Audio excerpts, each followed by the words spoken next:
panibagong panibagong pakikipagsapalaran na naman dito sa South Korea. And for today's video, pupunta kami sa isang restaurant. At ang naisip namin kainin for today's video ay ang napakasarap na maratang. Mega love shoutout nga pala sa nagbigay ng bag ko. Syempre, from Canada pa yan. Madam thank you so much. Nandito na po sa South Korea ang regalo mong bag sa akin.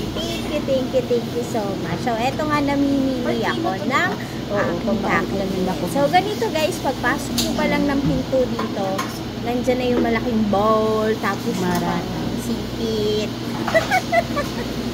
Tapos, mamimili ka na kung anong gusto mo. So, napakadami option. Bahala ka na mamili. Siyempre, pagdami ng lagay mo, pagdami ng pili mo, pagdami din ng, paglaki din ng babayaran mo. Kasi kinikilo yan. So, kung ilang kilo, ilang grams yung nakuha mo, yun yung babayaran mo. So, eto na yung sa akin kasi hindi naman ako ganun kalakas kumain. Kaya, yan na lang yung pinili ko. Hindi ako mahilig sa meat, kaya hindi ako naglagay ng karning baboy. Pero, meron din na pwede mong ilagay. So, ang usually na nilagay ko is gulay, tsaka yung itlog ng pugo, masarap yun. Tapos, ayan, kung ano-ano pa. Madaming choices. Madaming option na pwede kang ilagay. Parang ikaw lang. Madami kayo na pagpipilian. Charot!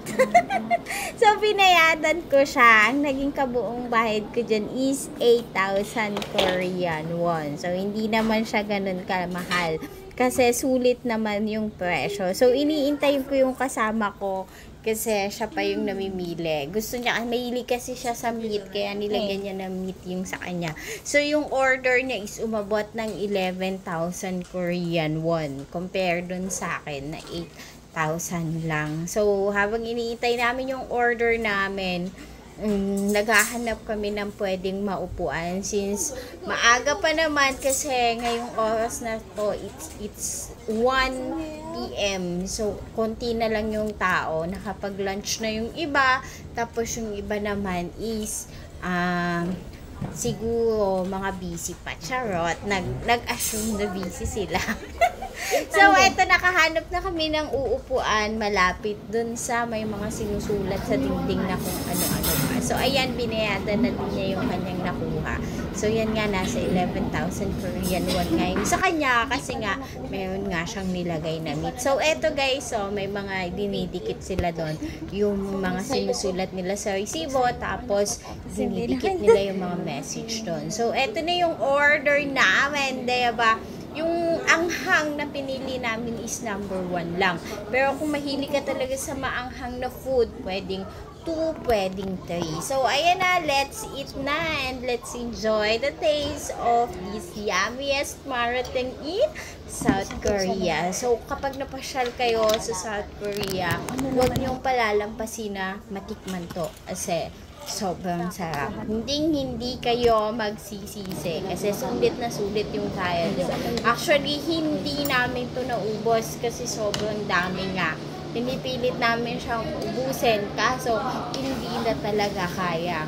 Nung nasa Pinas ako, naghahanap ako nito kaso wala akong nakita. Nung na-meet ko yung mga friends ko, nag-Samgyeopsal party kami. Ayun, medyo nag-enjoy naman.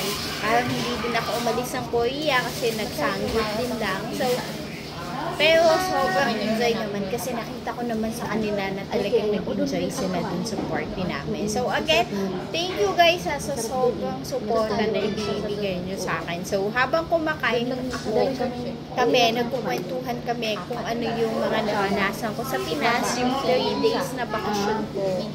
Sobrang nag-enjoy pa daw ako, kung ano mga kinain kong pagkain. Tapos yung kuneto ko nga sa kanya na lahat ng laman ng maleta ko is puro pagkain lang. Puro sincherya lang kasi wala na akong dinalang damit pabalik dito.